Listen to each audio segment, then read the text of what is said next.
I am a lazy man.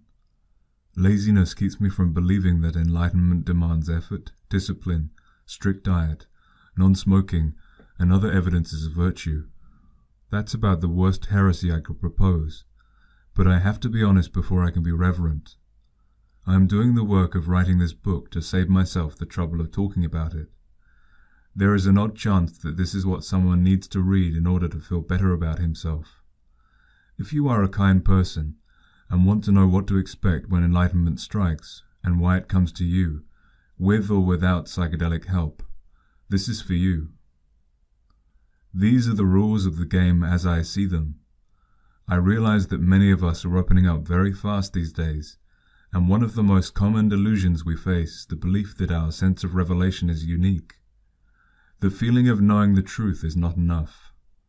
My intention is not to pretend the final truth, but to suggest certain simple attitudes that will work for anybody and stay with you in the most extreme freakout or space out, even when your mind is completely blown. These attitudes are so simple that I'm surrounding them with a picture of the universe to show why they work, even when you don't believe they will.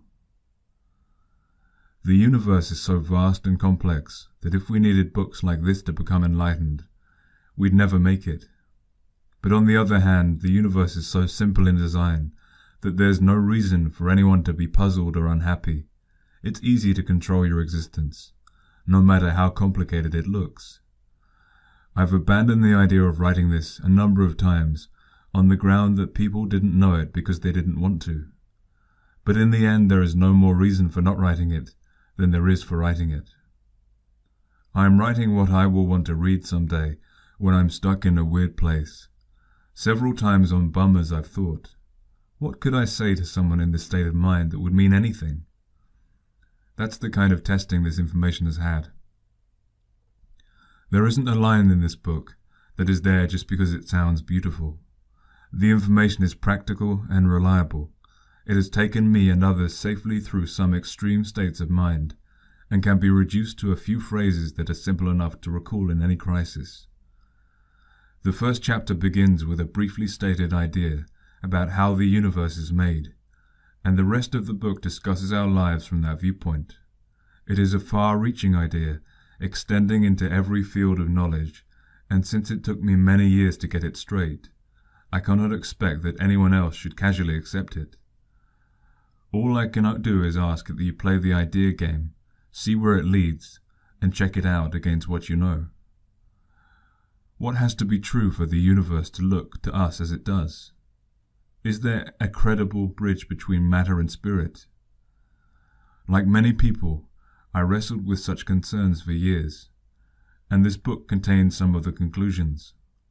Perhaps these conclusions will be meaningful to you only if you follow your own process of checking and proving. If so, the first chapter contains all you will need to keep you busy for a long time. On the other hand, if all you want is a handy trip guide, you'll find that too. I'm really not expecting anyone to take these sentences and expand them again into a feeling of realization, but if one of you, whom I never hear from again, gets a little bit higher and happier, then I will write all this 1,000 times over. I hope you find the vibrations pleasant. Who are we? We are equal beings, and the universe is our relations with each other. The universe is made of one kind of entity. Each one is alive. Each determines the course of his own existence. That is really all you need to know to understand this book, or to write your own. Everything I say has its roots in that first paragraph, and it is possible to resolve any question by going back and thinking about it through for yourself. The universe is made of one kind of whatever it is, which cannot be defined. For our purpose, it isn't necessary to try and define it. All we need to do is assume that there is only one kind of whatever it is, and see if it leads to a reasonable explanation of the world as we know it.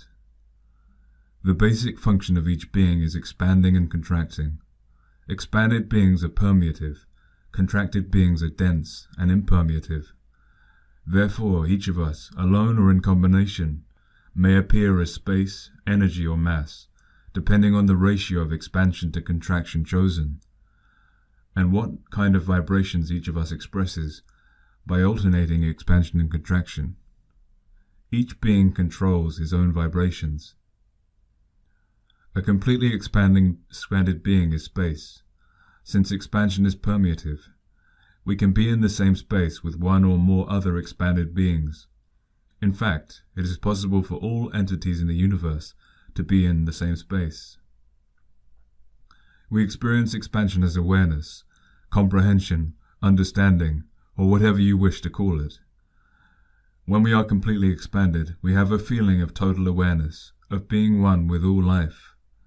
At that level, we have no resistance to any vibrations or interactions with other beings. It is timeless bliss, with unlimited choice of consciousness, perception, and feeling. Space is a level of experience that any of us can reach, but it is difficult to talk about on our present plane precisely because it is unlimited. It is that which chooses limits and makes definitions. We might say, all experiences are available to the one mind, and the one mind is all of us, or any of us, at the highest level of expansion. Or we might theorize, God could not create anything more limited than himself that would persist, but if he duplicates himself, he can enjoy a persistent universe. Each entity, therefore, is a duplicate of God, made in his image. It doesn't matter what words we use. We exist and the universe exists, and it is possible to test this expansion-contraction idea within the limited scope of what is real to us as human beings, especially in the atomic and subatomic studies. When a being is totally contracted, he is a mass particle, completely imploded. To the degree that he is contracted, a being is unable to be in the same space with others.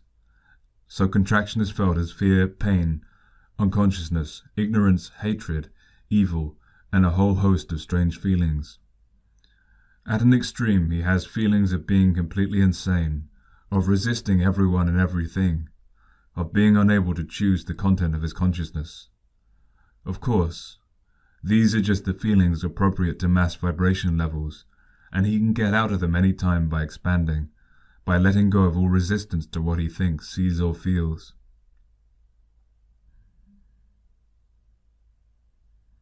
When a being is alternating expansion and contraction, he is energy. My guess is that at the middle point, 50% expansion and 50% contraction, a being would be logical, non-subjective, egoless, and predictable. This may be the zero, which is one side of the energy equation in physics.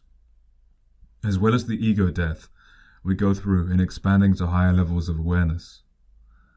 It is important to note that energy is not a quantity of anything objective.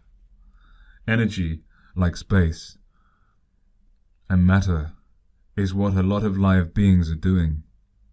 Energy beings usually react to their neighbors in a way that is often predictable and apparently automatic, like falling dominoes. While relating to space beings, energy beings will appear to be high, vibrating rapidly, with a sense of increasing subjective freedom. Orientated to mass beings, they will be low energy, vibrating more slowly, with a growing feeling of subjective compulsion and disorder. The universe is an infinite harmony of vibrating beings, in an elaborate range of expansion-contraction ratios, frequency modulations, and so forth. There is a particular set of feelings and ideas that go with every variation, every combination, every vibration level. There is also a different perception of how other beings are relating from every different point of view. The thought of these possibilities is so staggering, trying to contain them in writing is ridiculous. It's hard for me to move my pen any further. However, what we are after is to isolate some basic attitudes that will recover awareness of our freedom to move in this maze or go straight to the top. What we need to remember is that there is nobody here but us chickens. The entire universe is made of beings just like ourselves. Every particle and every atom is a live being. Every molecule or cell is a tribe of beings. Energy is a large number of us vibrating together. Space is an infinite number of our brothers and sisters in perfect bliss. There is no important difference between live and dead matter, since both are made up of live entities. Not only is mass convertible into energy, but energy is convertible into space, and vice versa. It is our own withdrawal from awareness, our own mass condition, that makes us see our brothers and sisters as objective matter, energy, and space. We always have the experience and perceptions appropriate to our vibration level. The same rules apply to all of us. The rules do not come from anywhere outside of ourselves. They come from the truth that we are all equal. We all have the same range of possible behavior and experience. We are free to do anything we want to do within the necessary laws of our relations as equal beings. And love must be the first law. Love is the action of being in the same space with other beings, which means that love is real as real as we are. Love is not a limited idea. It is something we do, ultimately with our whole selves. Perhaps many of us do not like it where we are in the universe now, but we can all be certain that we got where we are by our own decisions to expand in love or withdraw from it. The kind of brain and body you have, the family and society, the time in history you were born into, all of these and more were determined by you yourself, by your degree of expansion, by your willingness to love. No one did anything to you. No one forced you. There is absolute justice in the experience that each of us is having every second of the day. In one sense we can all relax, because nothing is secret, nothing is lost, nothing is forgotten, and no one is abandoned. Each of us is the same kind of being, capable of outflowing attention and awareness, of withdrawing it, and that is all we need to do.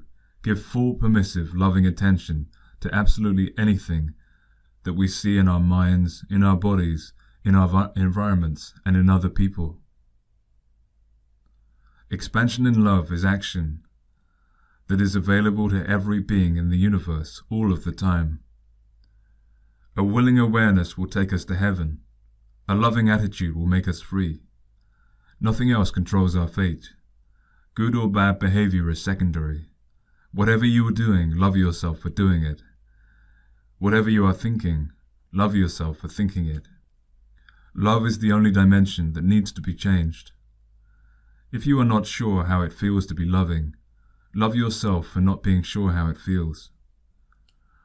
There is nothing on earth more important than the love which conscious beings feel towards each other, whether or not it is ever expressed.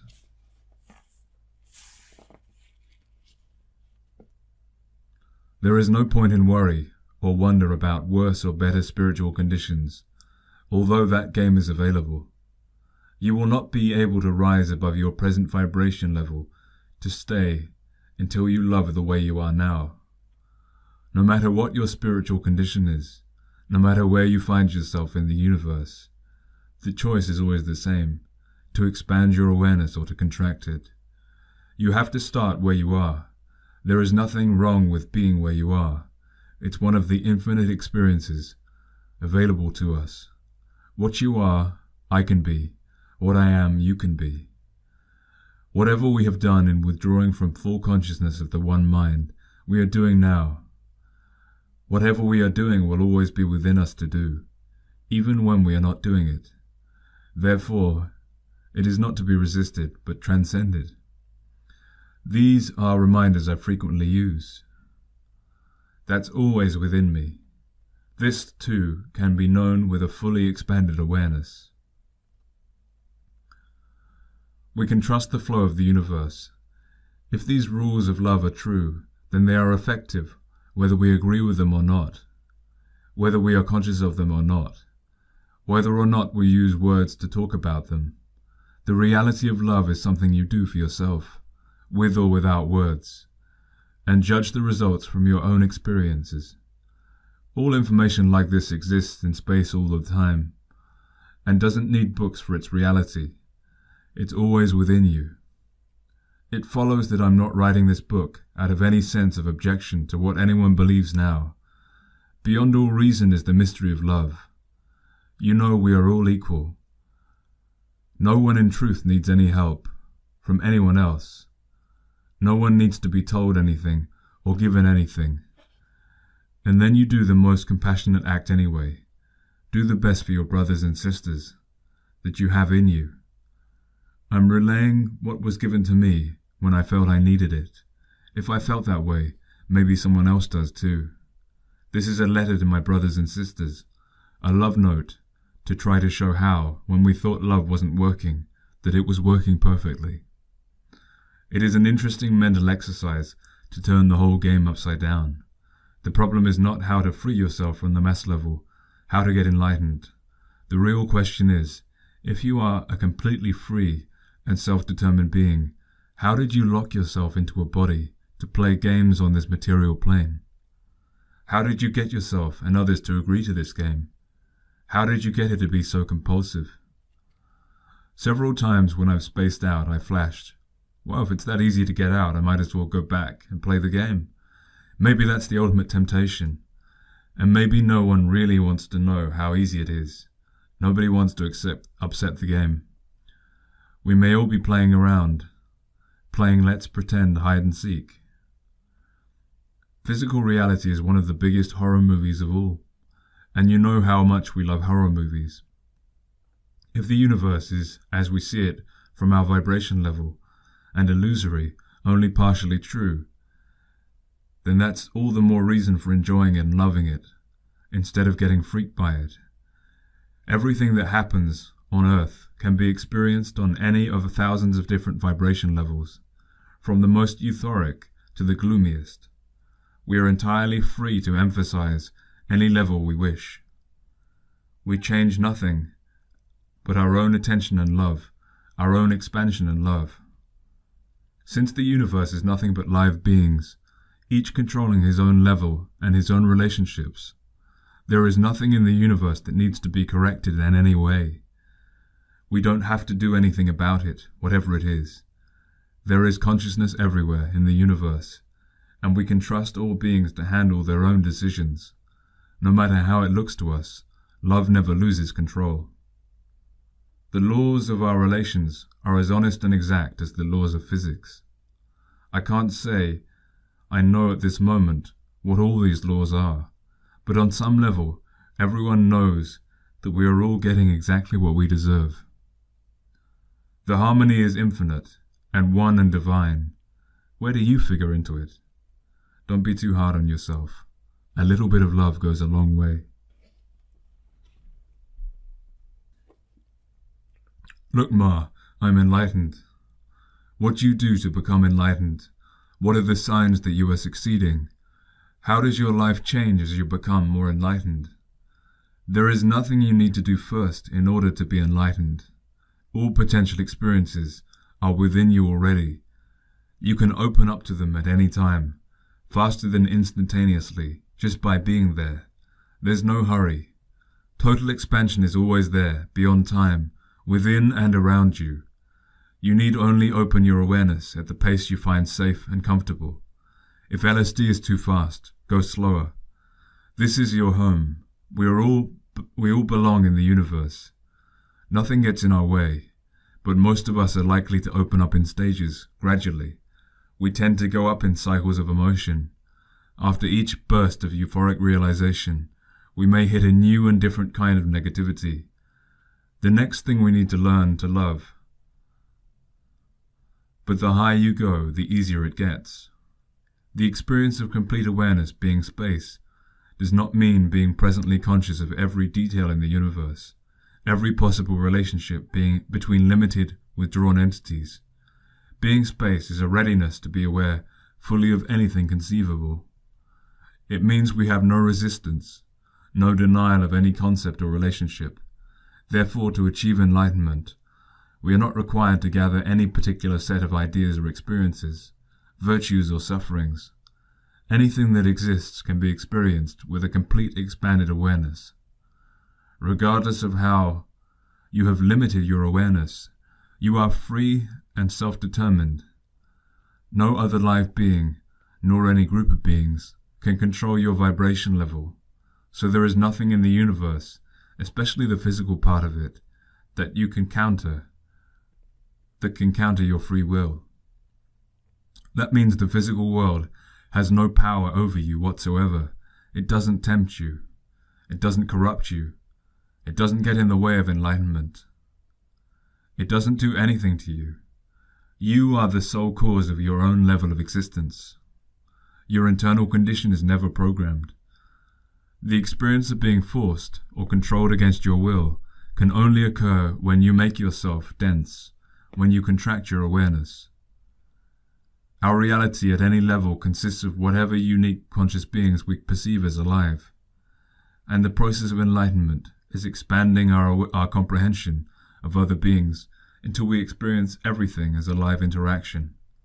The more we withdraw from loving other beings, the more of a physical world we will contend with, the more mass-obsessed we become. On the other hand, the more we open up to our brothers and sisters, the less solid the world becomes. Enlightenment is any experience of our expanding consciousness beyond its present limits. We could also say that perfect enlightenment is realizing that we have no limits at all, and that the universe is alive. The difficulty in writing about it, and in all efforts to tell you how to achieve it, comes of trying to use limited terms to talk about going beyond limits. To be enlightened is to be in a state of flexible awareness, an open mind. Enlightenment is the very process of expanding, not of arriving at a particular set of limits. There is no correct way of looking at life after enlightenment. We are not obliged to be or not be anything, as long as in our hearts and minds we are whole. What does it mean to be whole? It means that we must be willing to conceive of, to contain within us, whatever is other than any limited idea. It means knowing that when we emphasize a positive, we are at the same time creating a negative. When we choose an ideal of knowledge, that we must deal with the ignorance that is other than that knowledge. When we emphasize an ideal of holiness, we must live with the sin that is its companion, accept our responsibility for having created it. If we deny doing so, that is a contraction of our awareness. We become dense, we become mass-level entities, we are incarnated in physical bodies, and we cannot control what we have denied creating. It is forced into our attention, whether we like it or not, and so we live in a world of sin and ignorance. However, if we remain constantly open, unresisting to such negatives, we are not compelled to dwell on them. If we allow that ugliness is always within us, then we are free to create beauty. If we know that stupidity is always within us, then we are free to emphasize this intelligence. Love is the highest and holiest action, because it always contains that which is not love within itself. It always and ever moves to include the unloving. How often we try to figure out a cause and effect sequence of our experiences, when what is happening is merely a swing of alternating conditions. We may choose a negative task, like monastic discipline, and then feel rewarded. Or conversely, we may pursue a seductive pleasure, and then feel cheated. We never stand back to see that we are just swinging like pendulums. And many of us insist on thinking of ourselves as only kind, good, and wise. We try to be pendulums that swing only to one side. The remedy for this confusion is to be loving, to experience life without mental resistance, until we rise above mass and energy to the space level, where love is constant, and our awareness is open. We will more easily comprehend the miracle of containing contradictions, opposites, and paradoxes. We will be free to expand and experience whatever we choose, because we will not deny that we always contain everything other than our choice. Karma is not paying for exactly what you did in the past. It's just that as you raise your vibration level, you may encounter the kind of experiences you withdrew from in the past, or you may run into anything other than what you are insisting on now. If you try to close your mind, you will drop back to a lower vibration.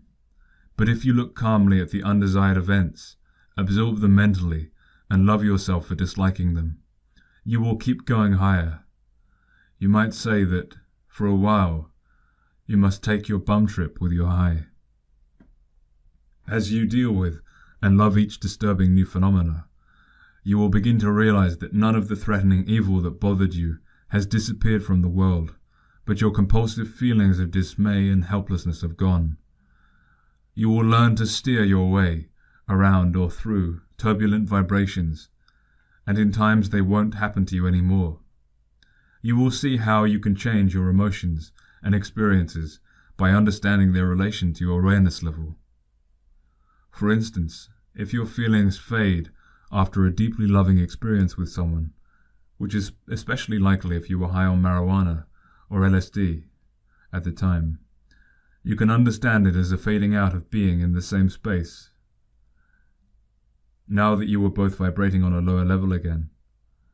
When you know that, and you know that the low mood can pass just as easily as it came on, then you are less likely to make big decisions and get into arguments because of it. You can just relax your mind and watch it go by. Currently, many of us are experiencing temporary highs and flashes of illumination, especially with psychedelics available. If things get weird in new ways after such euphoric times, you need not be disturbed. It may be a sign you're going higher still. Meanwhile, we should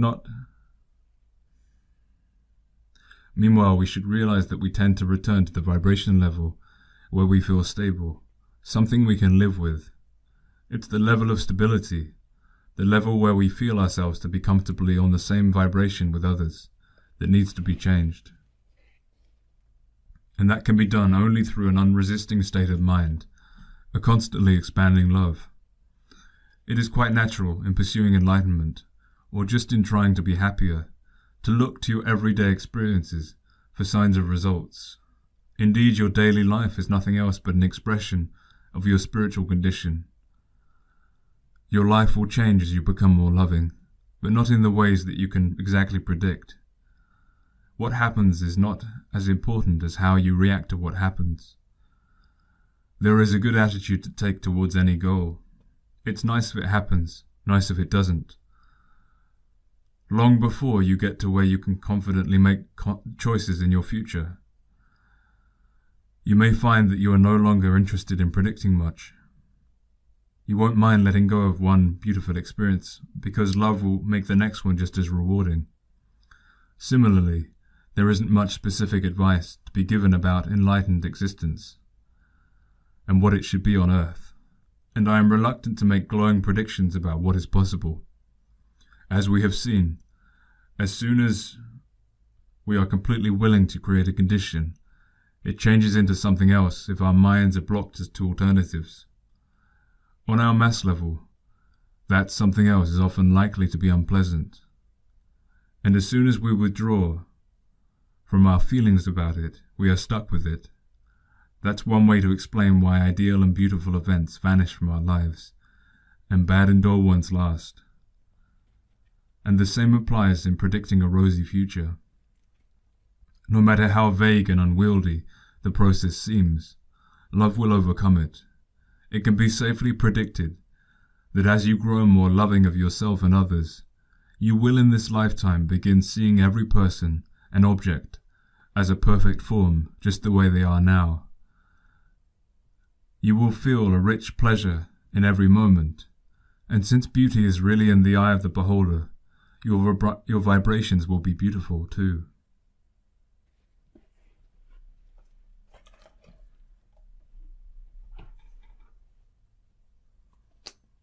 How to feel good.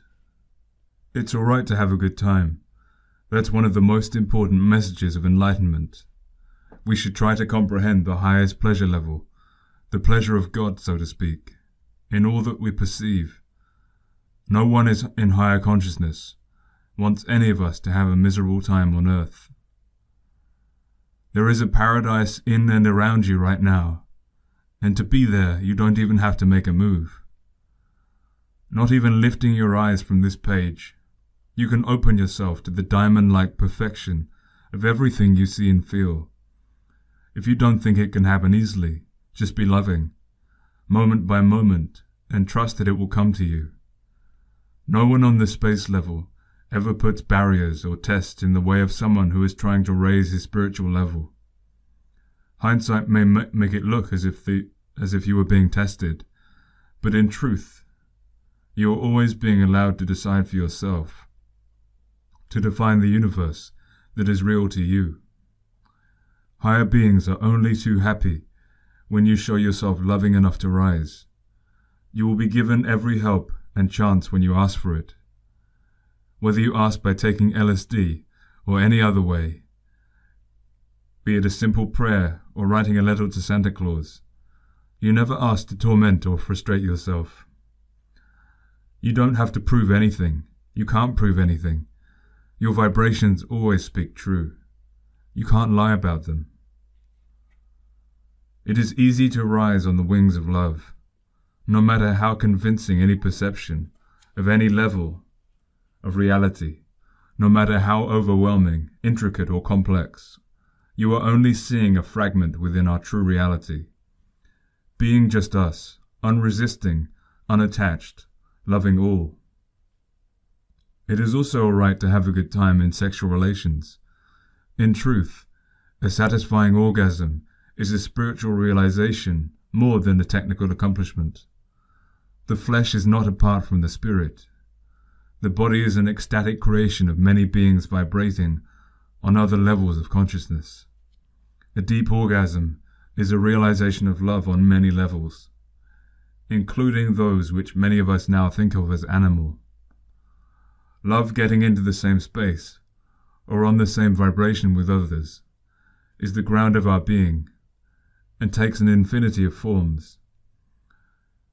As in all other experiences, we always have the sexual experiences we deserve, depending on our loving kindness towards ourselves and others. The ecstasy of sex can be considered a mirror to our psychic dissolution in the space of our divine brothers and sisters in the higher levels of expansion. Making love is one demonstration of how space relations ask us to surrender in love and absorb the differences and imperfections and beauties of other beings. If this is so, why is asceticism so often recommended on a spiritual path, and why does it sometimes appear to work? As we saw in the preceding chapter, when you push hard in one direction, you are likely to be swung into a state other than you intend. When you insist on having only sensual pleasure, you will, unless your mind is open, be thrown into a state where asceticism seems to be the right course. And when you go far enough in asceticism, you may be thrown into bliss and ecstasy, as many saints have told us. Also, if you complain loud enough, you will be given a flash of insight into higher consciousness. If you deny yourself food, sex, communication, or sleep, you are in a way reporting to headquarters that your life form isn't working, and you may be allowed a brief return to space to check it out. But such flashes, though they presently make up most of what humanity knows of space, are not the entire light, no matter how convincing they feel. And these flashes are unstable. They are not the most comfortable way to get home. You will not be able to stay on higher levels when you get there through such negative emphasis. No matter what high-minded rationalizations you comfort yourself with for coming back to Earth, asceticism will keep you bringing back to the physical plane until you love enough to rise above it on a positive path. Indeed, it is love itself that is the positive path to space. There is no wisdom or holiness that is ever an excuse for the failure of love in ourselves or others. And in sexual relations again, love overcomes the pendulum effect, the yin-yang of concepts, and at last we have a rational way to explain why love must be the first motive in sex. But love in this intention is much broader than any romantic passion. It must begin with loving yourself. If you love everything you do and feel, including your emotionally dry and empty moods, your pleasure will keep coming back. If you find sex unrewarding, it just means that in this lifetime or another, you insisted too much on the other side of the balance. It is the action of contracting your awareness that makes any condition compulsory. Also, it is important not to judge others for their pleasures of the flesh. What you deny to others will be denied to you, for the plain reason that you are always legislating for yourself. All your words and actions define the world you want to live in. One of the necessary laws for our relations as equal beings is this: what you say goes, but only for you and those who agree with you. If you say a man should not receive help undeservedly, it may not affect his life much, but it will hold for you. You will not get undeserved help. If you say other people's sexual pleasures are vulgar, it won't change their experiences, but your pleasures will become vulgar. It is precisely your unlimited power to control your experience that hangs you up. How much compassion and forgiveness do you want for yourself? Give it to others. Go to the extreme. Forgive all beings for their karmic debts to you. Grant them freedom, the love, the consciousness you want for yourself. Music shows us to maintain pleasure and ecstasy. Normally we think of a moment of euphoric realization as unbearable and impossible to continue. It slips away and then we pursue it again. It does so because we are unwilling to let it go. We are unwilling to conceive of being away from it. But if we take the example of music, letting go of one note to hear the next, then our pleasure can be constant through the vibrational change. If we listen to the world and let it act on us without either judgments or ideas, then we can learn to comprehend each flash of pleasure as a tone in the infinite harmony. The orchestra of the world plays the familiar melodies again and again, and the old folks stand around and tap their feet while the young ones dance. Lifesavers. Before going further, let's expand on some of the basic attitudes salted away in what has gone before. It is not my intention to have anyone remember all the transistorized thinking in this book, and I highly recommend the memorizing of the italic lines below. They are simple enough to stay with you and will work in any mental crisis. Keep them handy in your mind. One of my psychedelic excursions had gone off to a bad start, and I was sinking into a really satanic bummer. As I looked about me at people turning evil, shrunken, colorless, old and weird, I suddenly thought, well, what did you think it was that needed to be loved? And just like that, the doors opened and I was in paradise. No resistance. This does not mean that you must physically be passive or meekly put up with bad vibrations or rip-offs. It means no resistance in your mind. Be freed in your head, act out of love, and do what feels good. There is no action that is always right or wrong. The only true variable is the love with which you act. As you open your awareness, life will improve of itself. You won't even have to try. It's a beautiful paradox. The more you open your consciousness, the fewer unpleasant events intrude themselves into your awareness. Love as much as you can, from wherever you are. This line is especially good to recall when you feel frightened, crazy, or you've taken some bad dope. Write it on the wall of your room. You may not want to love what you feel or see. You may not be able to convince yourself that you could love it at all. But just decide to love it. Say out loud that you love it, even if you don't believe it, and say, I love myself for hating this.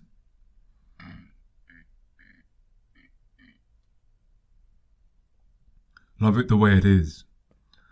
The way you see the world depends entirely on your own vibration level. When your vibration changes, the whole world will look different. It's like those days when everyone seems to be smiling at you because you feel happy. The way to raise your vibration level is to feel more love. Start by loving your negative feelings, your own boredom, dullness and despair. It's hard to believe, but changing the content of your mind does nothing to change your vibration level. For the purpose of raising your awareness, it is useless to change your ideas, your faith, your behavior, your place of residence, your companions. It is not arbitrary nor an accident that you are where you are, so you might as well get your attitude straight before you make a change. Otherwise, you might find yourself chasing all over creation, looking for the right place, and not even the sea of infinite bliss will feel right to you. You take yourself with you where you go. As they say in Zen, if you can't find it where you're standing, where do you expect to wander in search of it? There is never any place in the universe to be except among your equals. The direction of change to seek is not in our 4 dimensions. It is getting deeper into who you are, where you are, what you are. Like turning up the volume on the amplifier. Love yourself. But isn't the definition of love being in the same space with others? Actually, much of what we think now of ourselves, our bodies, our minds, our emotions, involves billions of other beings. Being the ego consciousness of a human body is like being the mayor of New York. The ego is not the only awareness concerned with the survival or function of your body.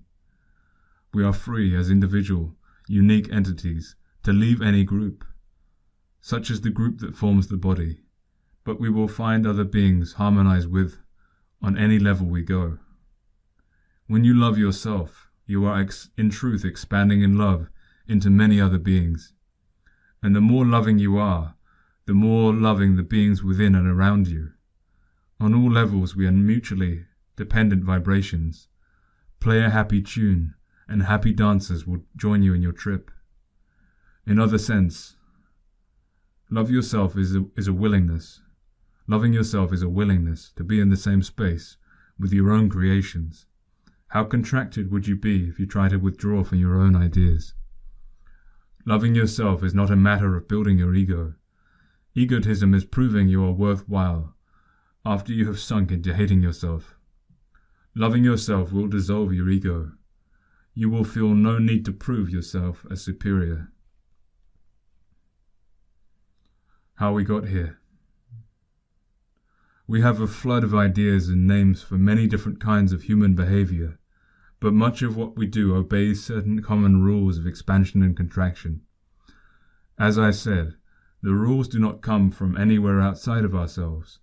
If we conceive that we are equal beings, then certain truths must follow about our relationships with each other.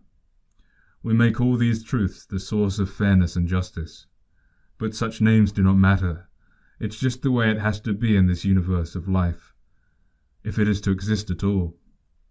It seems pointless to try to be convincing about this in words, compared to what you will comprehend when you flash on this divine order and justice for yourself when you are meditating or high on psychedelics. I can only offer limited speculations on how these rules show up in our human experience. The idea of equality has often been taken to mean dropping to the lowest common denominator, or settling for the characterless common middle.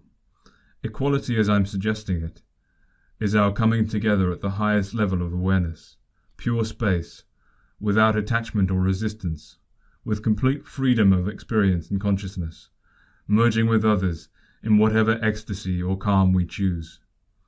In all the vibration levels, less than the highest, we are illusions of quantity and value, of greater and lesser, love, intelligence, and powers.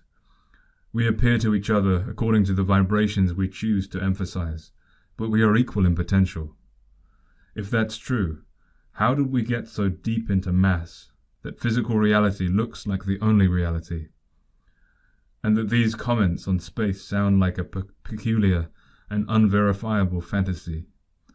As concerns verification, I believe that the concepts of equal entities can lead to a reintegration of currently available data in physics, and that we may then extrapolate from that information to describe the laws of our relations on a universal scale. Meanwhile, I indulge in some rough guesswork about how we got to the mass level in the first place. We can start with a paradox at the higher level. Expanded beings, completely unresisting, are also completely irresistible.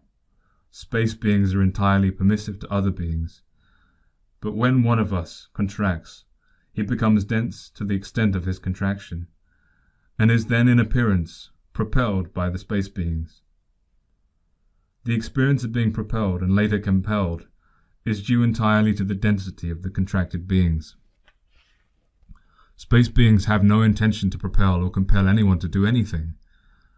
All conceivable universe, in all conceivable dimensions, exists in the one mind, as pure idea or archetype. When any of us withdraws from a willingness to create any aspect of that, we drop to a lower vibration level. From this illustration, imagine we are a great number of energy beings who are indifferent to the idea of Pluto the dog. Since we are denser than space beings, they would propel us, and we would appear in space as a flowing, flashing image of Pluto the dog, looking like a firework display perhaps. Imagine then some of us, more indifferent, who deny the concept of Pluto the dog, withdrawing to the mass level. Our mass, being even denser than the energy, is compelled to take the form denied, and behold the physical manifestation of Pluto the dog. In this manner, what is denied on the conceptual level, the space level, becomes manifest on the physical plane. Of course, the truth is not quite that cut and dried, but it will give you the idea. Space appears to propel energy. Energy appears to compel matter. That these reactions cannot occur without the density of matter of the more withdrawn beings. By denying your capacity to create a concept, or by denying someone else's freedom to do so, you drop to a vibration where not only Pluto the dog is evident, but a lot of other material forms also. Denying the truth is what opens Pandora's box. You don't have to assume that you personally denied every miserable thing that happens on Earth. When you deny your coffee, you also become compulsively involved with the reality of tea and cocoa. There was something that freaked you, or more likely, a whole series of ideas that you were unwilling to conceive of or love, so that gradually your vibrations dropped to a mass level, and you found yourself being a body. But there's nothing holding you down to a mass level, regardless of your own experiences of being pushed and pulled by other masses, by energy, and by space. It's your own ignorance, your own density, that makes it possible for you to be pushed. You can't feel pain unless you're stupid. Pain is an experience of not being able to be in the same space with others. All you need to do is get free of pain, to get unstupid, is to be willing to be aware of anything that enters your consciousness. There are many events closer to Earth in which we can see the compulsion by denial process working. Of all the paradoxes with which we struggle on the material level, the failure of good intentions is perhaps one of the most baffling. Good people try to do good things and get bad results. Peaceful youths are jailed, spiritual communes are attacked, and flower children become bombers. In history, spiritual revivals have been followed by bloodshed and persecution. Perhaps we can now understand why these things happen. What you cannot think about, you cannot control. What you cannot conceive of in your awareness, you will stumble over in your path. Violent human beings are precisely those who refuse at some point, at some time, to conceive that they could be violent. It also happens that if you are unwilling to conceive of people being the victims of violence, you may become a victim yourself. For you will not be sufficiently aware of how it happens to avoid it. Everything that is manifest begins in the spirit. Every evil that is manifest to us is there because we refuse to conceive of causing it, or denied someone else the freedom to conceive of it. The way out, as hard as it may be to believe, is not by resisting further, by moving the furniture around, but by being willing to conceive of it, by loving it, in short, as we should have done in the first place. Unfortunately, most people with good intentions are trying to deny or eliminate what is already manifest, and many spiritual revivals are a deeper denial of the facts of our vibration. Many spiritual revivals are a deeper denial of the facts of our vibration level. What can we do about evil? A great deal if our heads are clear. My catch-all phrase is, I wouldn't deny that experience to the one mind. Once you have cleared your head on the matter, then do whatever feels right to you. Evil occurs as a secondary reality, after you have withdrawn to a low vibration level. The seduction of evil is precisely in that it involves us in trying to eliminate it. When your consciousness is open, any action you take in reference to evil has no significance, any more than digging a ditch to channel floodwaters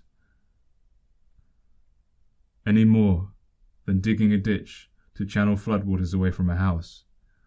By all means, go to the doctor when you are sick. Disable someone who is trying to hurt you. Ask unpleasant people to leave your house. Start a revolution. Just keep your awareness open all the while, and know that your evil has manifested itself in your life because of your lack of love. The true enemy, if there is one, is in yourself, in your failure to love enough. But there is no moral judgment in our involvement with evil. If you refuse to admit that automobiles exist, you're going to get hit by cars, not because you are sinful or neurotic, but just because you're not looking at the automobiles. You won't see them coming. Some people think that thoughts are things, and that you must avoid negative thoughts, or they will happen. As we've seen earlier, thoughts are certainly powerful when conceived by expanded beings, but trying to withdraw from thoughts is what got us incarnated on a mass level in the first place.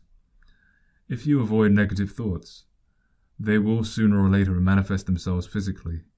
It is your resistance to the negative thought, whether you bring it to consciousness or not, that makes it manifest in your life. What am I doing on a level of consciousness where this is real? That is the first question to ask yourself when you become aware of something ugly or evil or stupid. We are always in a context of our equals, and the justice of love is always perfect. The universe is an infinite tapestry of perfectly ordered love relationships, and when you are loving enough, you rise. It's not a matter of waiting until your lifetime is over. Your movement as a being is not horizontal through time, so to speak. All states of consciousness are available right now. Every possibility in the past or future exists timelessly. It's always there, and you activate your level of reality by your own vibrations. There is a jewel of perfect ecstasy of being who you are. You are at the highest level that has the greatest pleasure and ecstasy you are capable of accepting.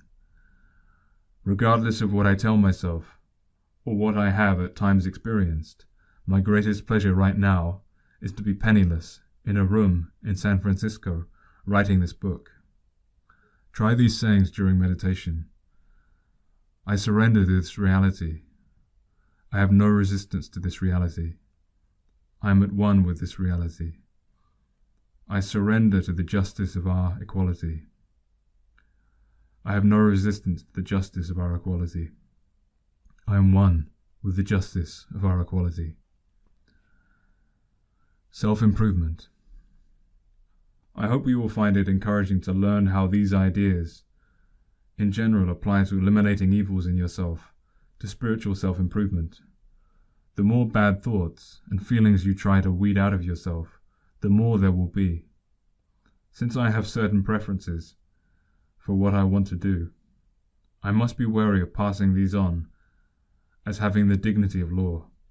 Therefore, I must necessarily become more personal in this chapter and make my bias clear. I am lazy.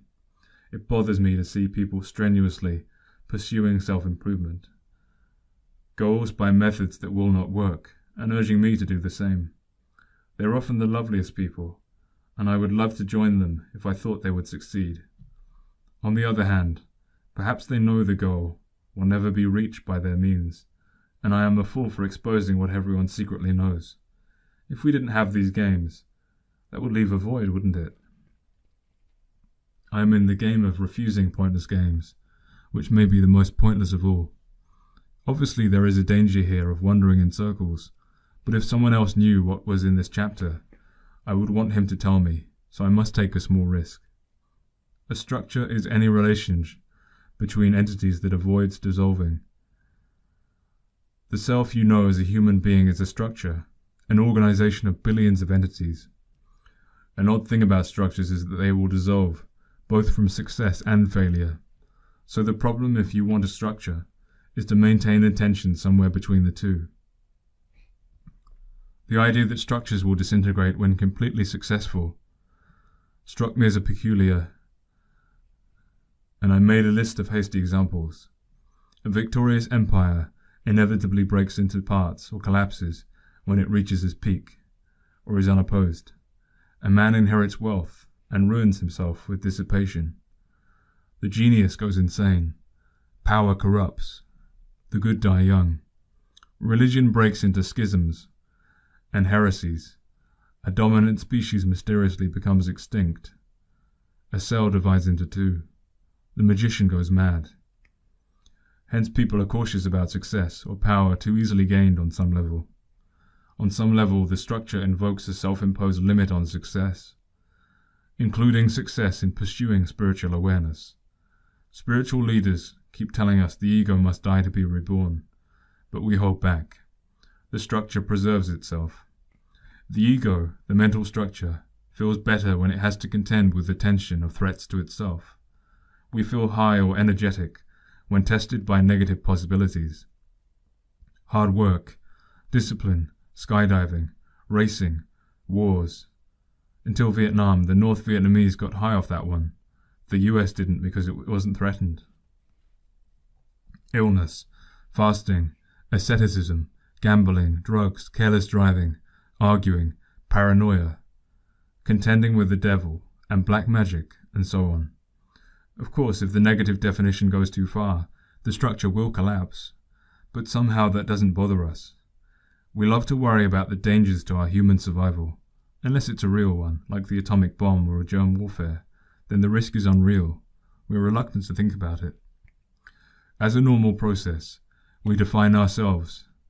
We find out who we are by what we disagree with, and we identify others by what is wrong with them.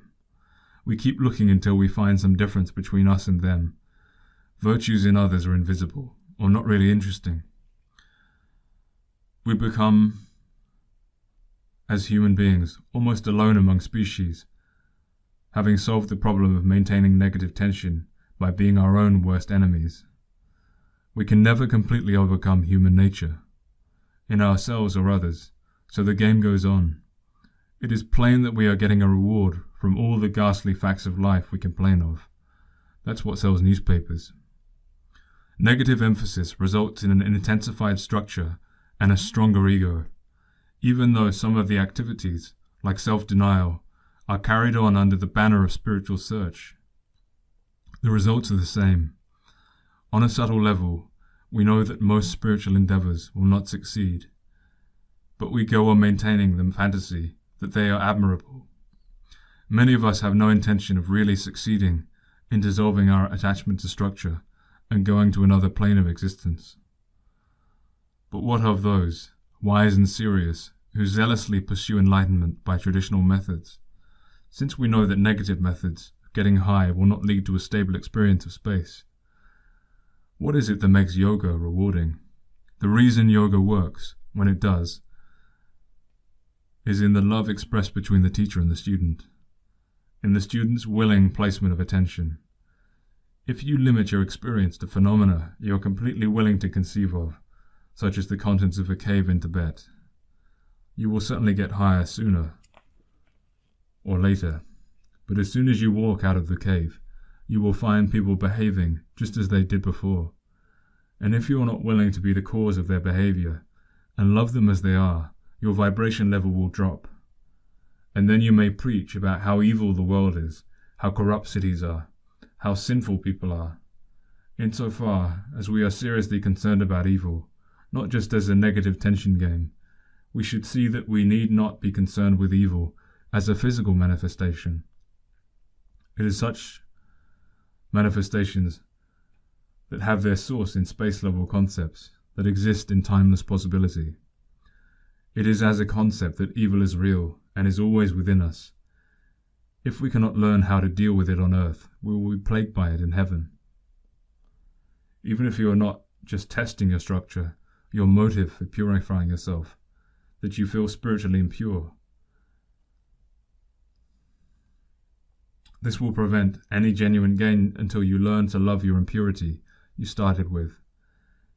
Can any being seriously think that he is going to pass through the infinity of time without ever making another mistake? Quite often a flash of enlightenment will give you this message. Go back to where you started and learn to love it more. There is another handicap to conventional methods of self-elevation. If you identify with a status system of spiritual values, it can produce unloving snobbery towards your brothers. The justice of our relations is exact, and if you are unloving, the results will manifest explicitly.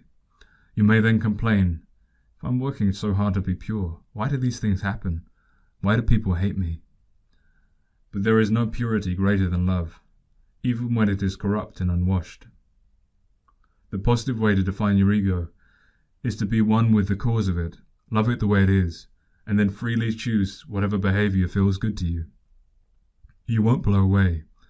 You can experience your present structure at a space-level interaction, and then go higher only if you want to. Changing your vibration level, raising your love level, is the only action that results in a real change, for the better. Group encounters, sexual freedom, revolution, yoga, diets, asceticism, rock music, dope, all means are dependent on your interest and creative power to be effective. These are all good games, but don't try to force yourself past the time when you are really interested. They work only while your attention to them is aroused, and when they work too well, too successfully, you are likely to lose interest.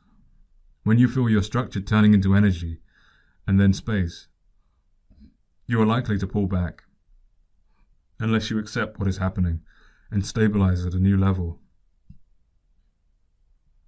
These really are more loving games than improving yourself, or reforming other people, or otherwise using negative tension to harden your structure. Keep in mind that your survival does not depend on any structure.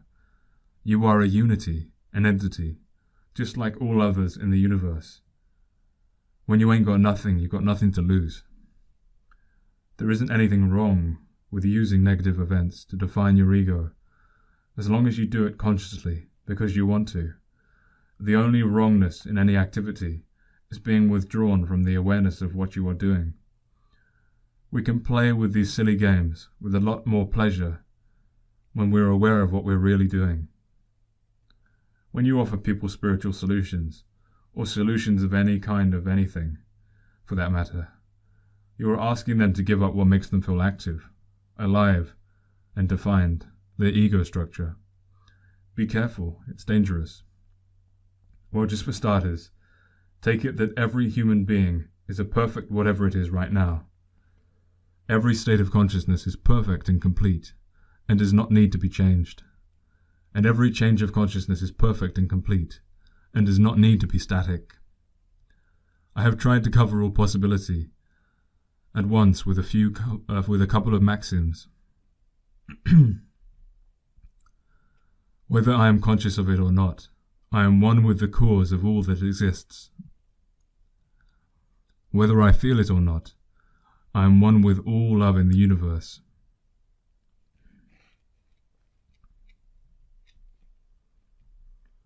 Time and vibrations. We can vary our experience of time by changing our vibrations, just as we alter our perception of the rest of the physical universe. Our concepts, feelings, and limited relations have beginnings and endings in time, but we do not. On the space level, when we are completely expanded, the time is always now.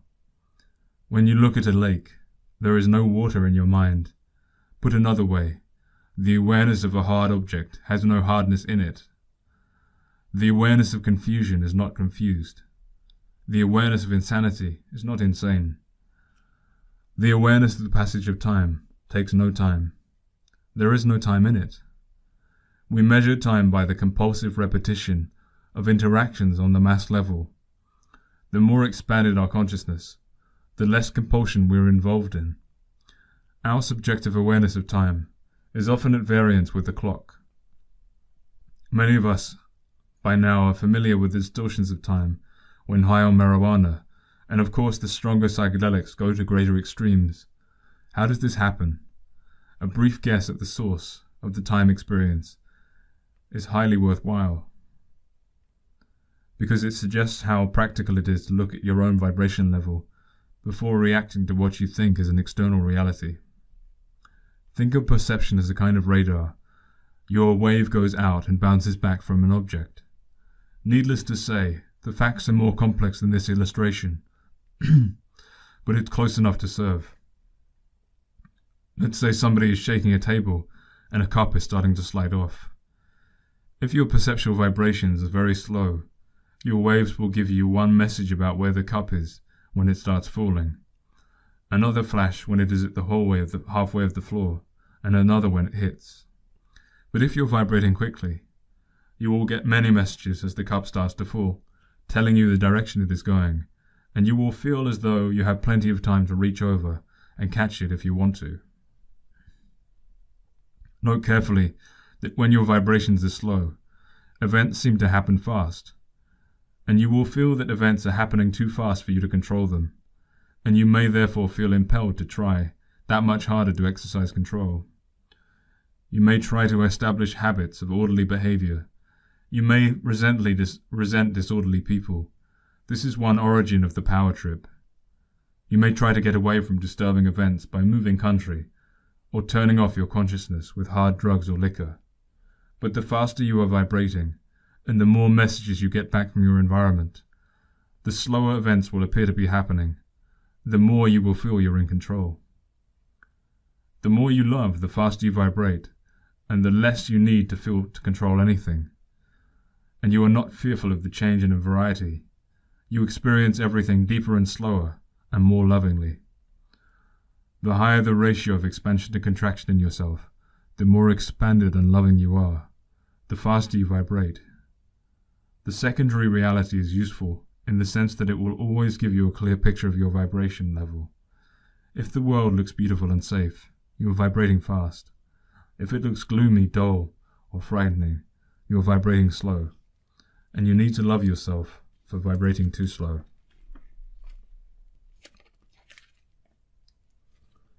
Inside yourself or outside, you never have to change what you see, only the way you see it. It is useless to try and escape any difficulty by contracting your consciousness.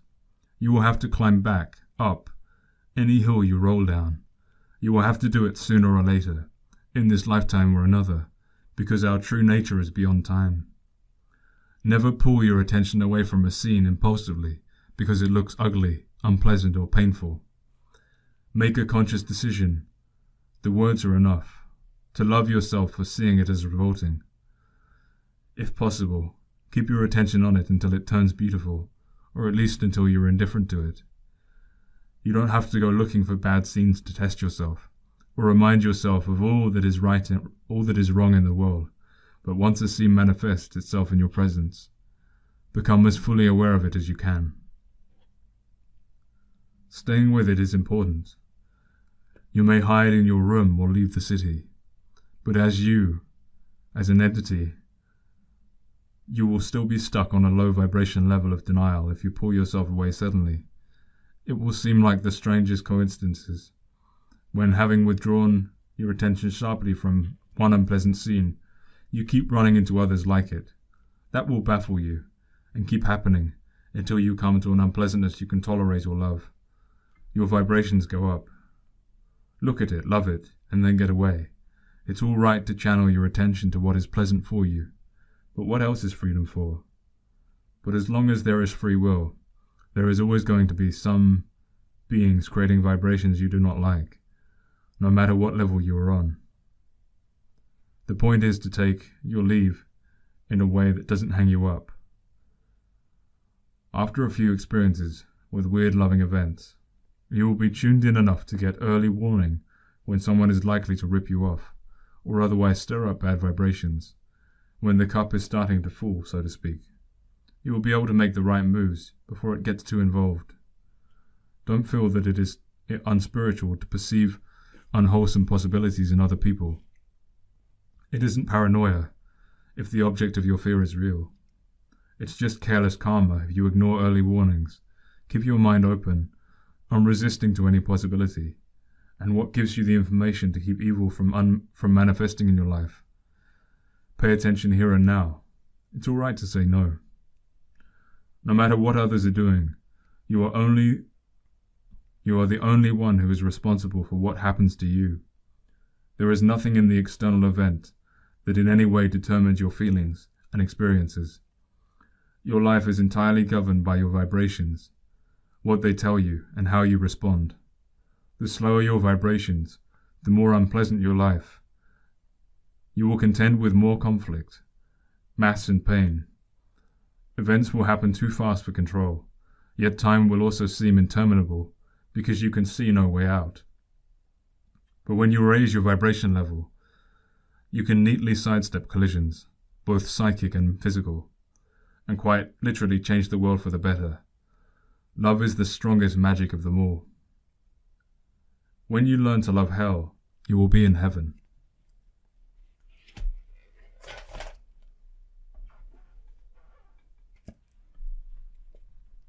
Going through changes. If nothing is holding us down to the physical plane, then what's holding us? Why are we attached to structures? Why do we stick to our vibration levels? Why do we fear change? To answer these questions, let's start at the top once again. There are lots of words for how it feels to be completely expanded: total awareness, completeness, freedom, love, ecstasy, certainty, stability, supreme intelligence, or compassion. I think it will be at least vague in this instance to discuss our interactions in terms of stability. Absolute stability exists naturally at the space level because all relationships are persistent to the degree that beings involved have the same expansion. But on the more contractured levels, where there is by definition some withdrawal of awareness, we accordingly have less control over how long the stable condition lasts. And when we are relating to beings whose vibrations are higher or lower than ours, we feel unstable and certain. In an unstable relationship, we basically have two ways to go, regardless of the subtleties of the changes. One way is towards stability, reaching a common level of vibration. Another way is towards disintegration, getting so far apart in vibrations that we are no longer aware of each other at all. Since we are uncomfortable in the presence of vibrations higher or lower than our own, we tend to make certain natural responses. If the other person is lower, we will generally try to get him up to our level, to help him and cheer him up. If the other person is higher, we will often, at first, try to bring him down and get him to lower his vibrations. Note that when you try to help someone, you are working against his natural, perhaps unconscious effort to bring you down. The lower vibrating person, and this could be any of us depending on the circumstance, will appear to be draining the energy of the higher person, often with the best moral and social motives. This effort can take the form of exaggerated praise, sly pokes disguised in polite words, pleading for help with any problems, showing fear and depression, freaking out, starting an argument, quoting better authorities, and 1,000 other forms, all the way down to putting the higher person in prison or killing him. On the other end, if you are faced with such behavior, the remedy is to keep on outflowing love, to have no resistance in your mind. The lower vibrating person may reach farther and farther to bring you down, but when he finds you will not come down, when he senses that you have no internal resistance to him, he will have to rise to your vibration level to feel stable and comfortable. It is too painful to stay where he is, and he will rise unless, of course, he goes the other way and disintegrates from relationship. You are not, however, obliged to wait him out. If you sense that he is not going to do anything but try to bring you down, you are free to effect the disintegration that you choose.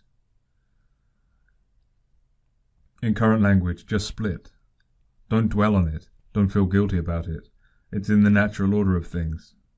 If you are going to take psychedelics, or meditate, and open yourself to communication with beings on higher levels, you should be aware of the implications of these automatic interactions between vibration levels.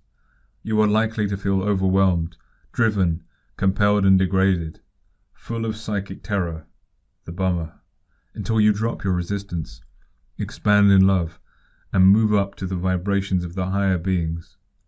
They have no intention to scare you or test you. It's your own destiny that is making you have those feelings. Anything that really frightens you may contain a clue to enlightenment. It may indicate to you how deeply you're attached to structure, whether mental, physical, or social. Attachment and resistance are appearances with the same root. When you resist by pulling away your awareness, the emotion is one of fear, and the contraction is experienced as a pull like magnetism or gravity, that is attachment. That is why we often fear to open our minds to more exalted spiritual beings. We think fear is a signal to withdraw, when in fact it is a signal or a sign that we are already withdrawing too much. Here are some lines that have made me feel good, both in times of emotional turmoil and in meditation. I am nothing. I am empty. I am silent. I have no resistance to the vibrations of other beings. I have no resistance to the expansions and contractions of other beings. When we are afraid to see what is higher, we may then try to buy a feeling of safety or power by keeping our attention on what is lower. This process takes many forms in human life. Charity, conceived as an impulse towards those lower than ourselves, often has unhappy results. Many of our impulsive feelings have their source in erroneous assumptions about the status of other people. There is nothing wrong with feelings. The feelings on the space level are incredibly rich. But it is wise to pay attention to where our feelings are coming from and where they are leading us. We may be seduced by a feeling of freedom, power, or amusement by relating to those we think are weaker. Or we may recoil from fear and depression we feel in the presence of those we consider stronger. The principle of equality is a safe guide, both in saving us from foolish condescension to disturb people, and from limiting our awe towards superior people.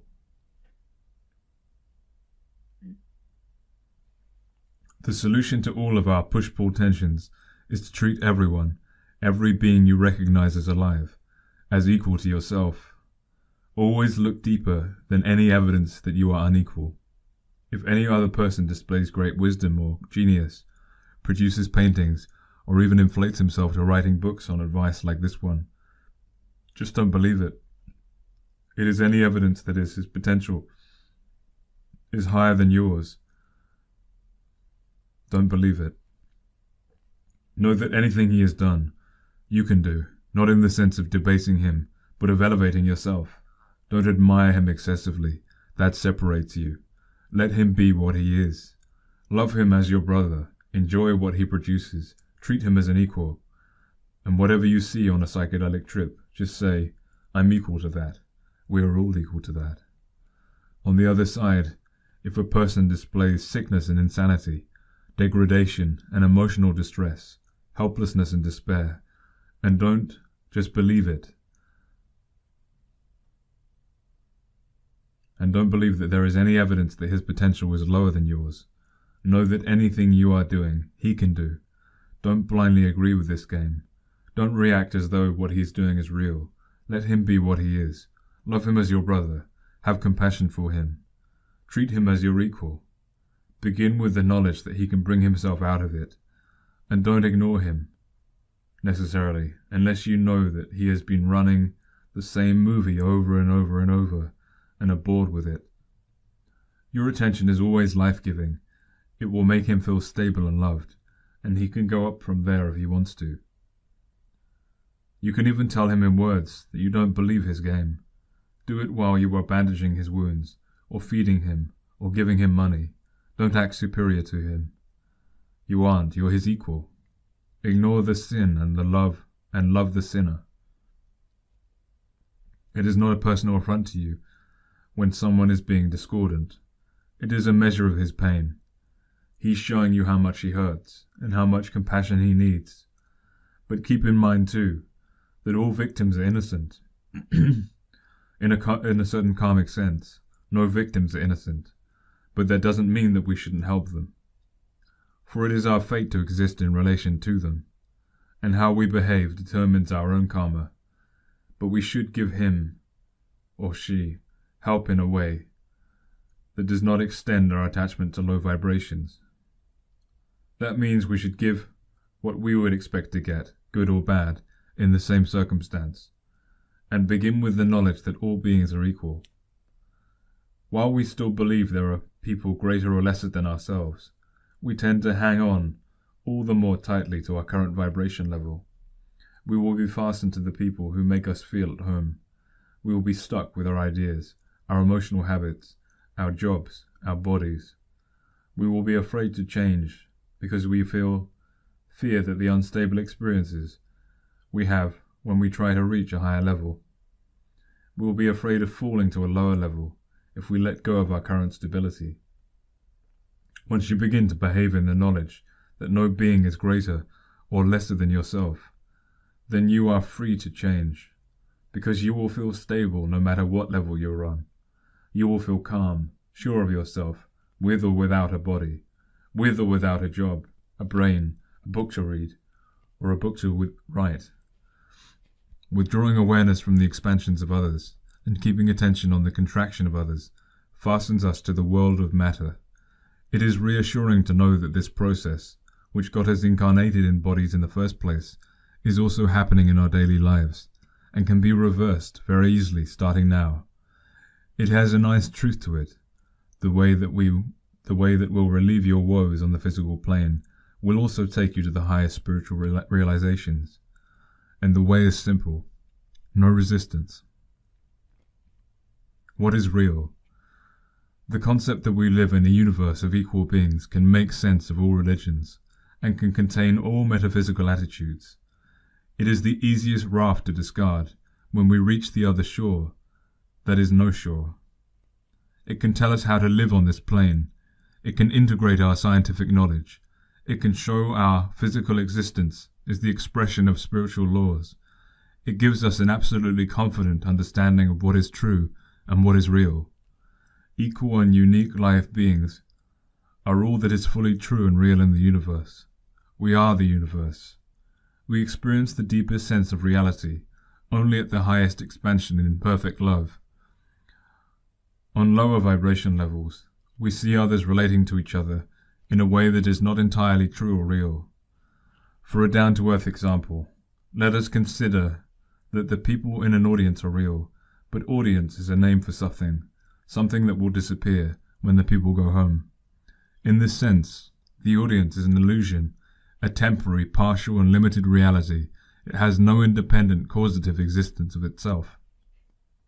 When we construct a statistical probability about how the audience will behave, but each member is free to come and go at will, just as atoms forming our bodies come and go. It is in this meaning that we can say that the physical universe, including our bodies, is an illusion. We are real, the beings participating in this universe, us, the particles in the atoms, the energy and space beings. All are real, all are equal, all are of one kind, But the relationships, groupings, and massings are illusory, as we see them from any given vibration level. Thus, as the audience is formed of people, illusions are formed out of real beings. Indeed, there is no other way to form an illusion except by using what is real. There is no other material around.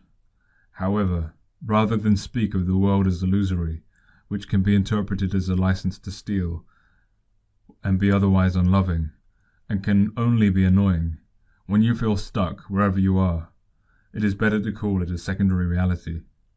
The world is real enough when we are vibrating within a particular range, but only while we are doing so. Facts are limited truths. The way relationships between others look to us when we have limited our own awareness and love, or when they have limited theirs. But facts have roots in truth. We may have only a limited view of beings involved in what we see as matter, but those beings are real.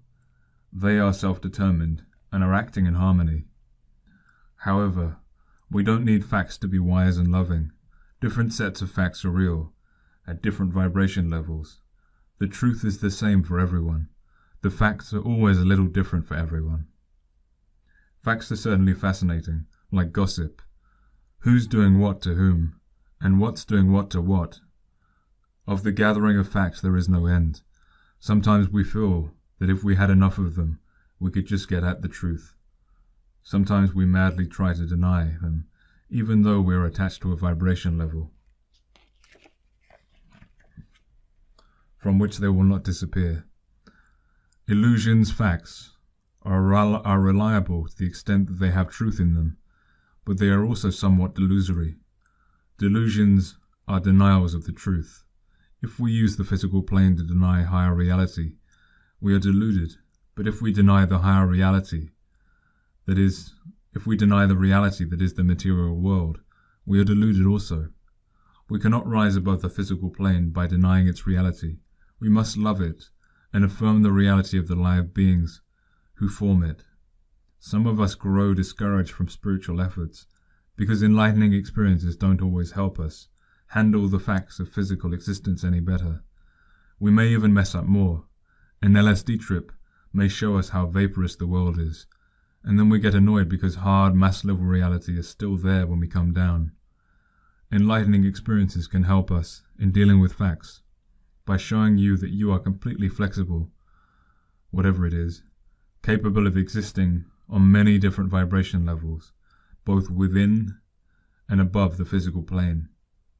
Once you know the facts will be different on every level, you are less likely to fight the facts on any particular plane.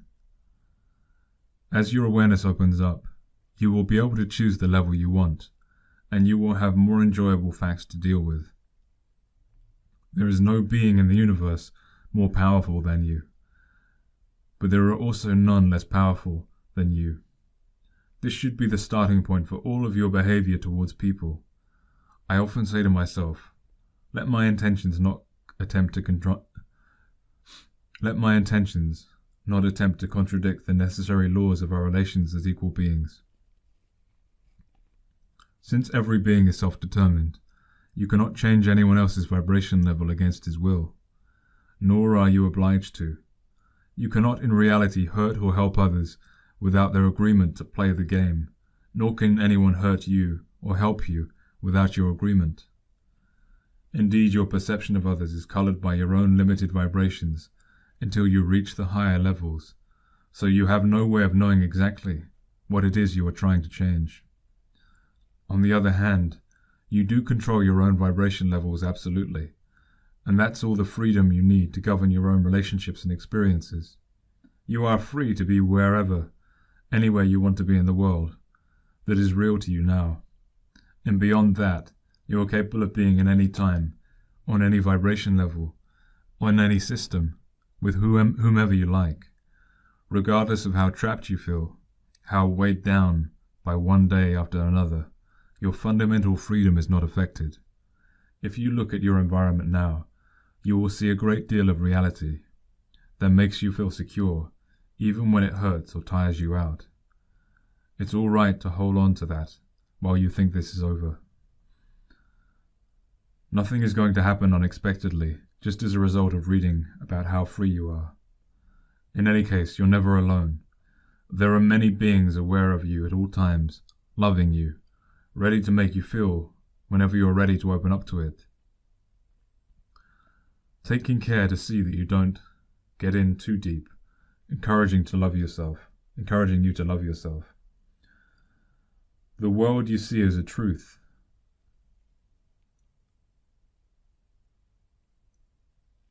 The world you see is in truth a reality of convenience.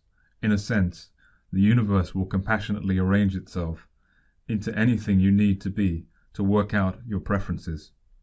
You have an infinite choice of worlds to live in. You are also free to live according to many different cosmic planes or plans. The fact that you can choose doesn't make any of them less valid. You may live in a universe in which there is a God at the top, with a hierarchy, down to souls in outer darkness, or a materialistic world in which you experience no life after death, just a complete wipeout of the past. You may have a heaven and a hell. Whatever your choice, whatever vibrations feel right to you, you will tune in and stabilize with others, believing the same thing. On the space level, like usually attracts like. You can tune your vibrations to Christ consciousness or Buddha consciousness and experience supernal compassion. You can tune yourself to black magic and live in a world of weird shapes and violent forces. You can tune in to Mickey Mouse or Mr. Natural in the cosmic comic book. You can become one with the Divine Mother and dwell in an incredible sensuous luxury. You may have all these experiences and more when you meditate or take psychedelics. You may not remember this book then, but you will be able to remember the words. The 2 words, no resistance. These 2 words apply even more importantly on those levels than this one. If anything, remember them especially when you are dying. Since we aren't going anywhere with stability any faster than our love will take us, and we have to love it where we are first, there is something to be said for not getting too ambitious about the infinite possibilities. But it's nice to know that there is more to it than what you see in front of you now, and that you can experience your present reality on much deeper levels of pleasure and ease. How you get there. There are many paths to enlightenment. Some of us who have expanded to a degree of illumination have thereafter preached the dogmatic certainty of one particular path. But enlightenment doesn't care how you get there, and if you aren't going to be thinking about it in paradise, then don't worry about it now. My suggestions intend only to show you why you must actually do it yourself. Act from what you know to be true. My own attitude arrived at, with an excess of labor and doubt, is that I will not settle for any path that makes it difficult for most people as I know them to be, or perhaps excludes them entirely from lifetimes to come. For myself, I must take the path that is available to everyone. When I get there by LSD or other paths, I find myself coming back to help those who are not spiritual athletes. By taking the path open to all, I will know that those who have stayed behind are doing so of their own free will, and I won't have to come back again. As there is perfect enlightenment, so there is a perfect means to enlightenment, a simple path that is available to every being in the universe, all of the time. Love is the perfect means to enlightenment. It is available at all times, to every being. Nothing and no one has the power to stand in the way. And as soon as you choose to take the path that is available to everyone, that's it. You are on the path that is available to everyone. The book revolves around the hypothesis in the first paragraph of chapter 1. But let it be clear that I have many times, been in all states of consciousness discussed. As of many other human beings, I'm not just guessing. These states are no further from us than a breath of air, and often I have had to let go of this concept itself, and can therefore say with confidence, go beyond reason to love. It is safe. It is the only safety. Love all you can, and when you are ready, all will be shown to you. The state of mind that most needs enlightenment is the one that sees human beings as needing to be guided or enlightened. The sin that most needs to be loved and forgotten and forgiven is the state of mind that will see human beings as sinners. Those of us who arrive at a flash of space through negative emphasis may try to comfort ourselves that we are in a bodhisattva trip, coming to help others, but we should be then even more discriminating of our motives. Every person who allows others to treat him as a spiritual leader has the responsibility to ask himself, out of all the perceptions available to me in the universe, why am I emphasizing the ignorance of my brothers? What am I doing in a role where this is real? What kind of standards am I conceiving, in which so many people are seen to be suffering, while I am the enlightened one? These questions came to me with a great shock, and this is one way I might answer myself. Everything that is happening in your body is happening on an infinite range of vibration levels. If you love your lack of information better than I love this knowledge, then you are on a higher level than I. There is absolutely no external evidence that you will tell me how much you love yourself. When I am seeing you with the limited vision of my own vibrations, in that sense, what I see is myself. No matter how confused or stupid or unloving other people may appear to us, we have no right ever to assume that their consciousness is on a lower level than ours. They may be realizing far deeper dimensions of love. The way we see them is an explicit measure of our own vibration level. The very people we see as vulgar, unenlightened, stupid, rip-offs, insane, those people, when we learn to love them, and all our feelings about them, are our tickets to paradise. And that is all we need to do, to love them. We may express that love, or not, as we wish, in any way we wish. It doesn't even matter how we treat them. But we must see them, and love them as they are now. For we cannot deny them the freedom to be what they are, just as we love ourselves as we are now. Let us remember that each person is some kind of opposite of what he insisted on in the past, or could be in the future. As long as we conceive of ourselves as limited beings, we are all the same distance from the center, whether we are good or bad, sane or mad. If a man has some awareness of higher levels, and knows that he is free to be anywhere in the universe, he may then seek to justify taking part in a physical game. The most self-flattering way to disguise his appetite is to see himself as a bringer of enlightenment, of purity, of virtue. No one, not even he, will question his motives and results. Isn't he doing what he says he is doing? If others fail to reach his height, it's not his fault, and thus he keeps the game going forever. It's self-renewing as long as he is unwilling to see his own vibrations emphasize the evil and the ignorance he sees. The more he hates evil, the more evil there is to hate. The more he advises people to resist the material world, the more he binds them to it. Even these comments are the consequences of his own resistance to the error of resisting evil. This is the perfect example of how we are always guilty of what we condemn in others. What we see is ourselves. It is useless to correct anyone's behavior. If we knew what we were doing, we wouldn't be doing it, true enough. But we are just capable of knowing it as we are. If he doesn't see it on his own, of his own free will, is he any more likely to do it when we tell him? By denying him his freedom to be wrong, we are equally wrong. Giving others freedom to be stupid is one of the most important and hardest steps to take in spiritual progress. Conveniently, the opportunity to take the step is all around us every day. Those of us who pretend to greater knowledge than our brothers, who report more enlightened experiences, have more to explain precisely because we know more.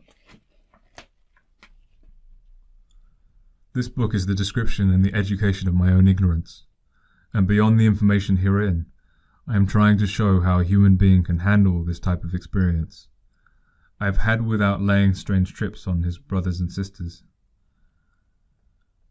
Whenever we hand on what we are shown, we must do so with the same divine love with which it was shown to us. We are but channels of spiritual joy, and to continue to have it, we need only be open channels. If we are always standing facing the light, like looking into the sun, our vision of the people around us will be distorted. But if we have the light coming over our shoulders, shining through us, we will see the beauty of others.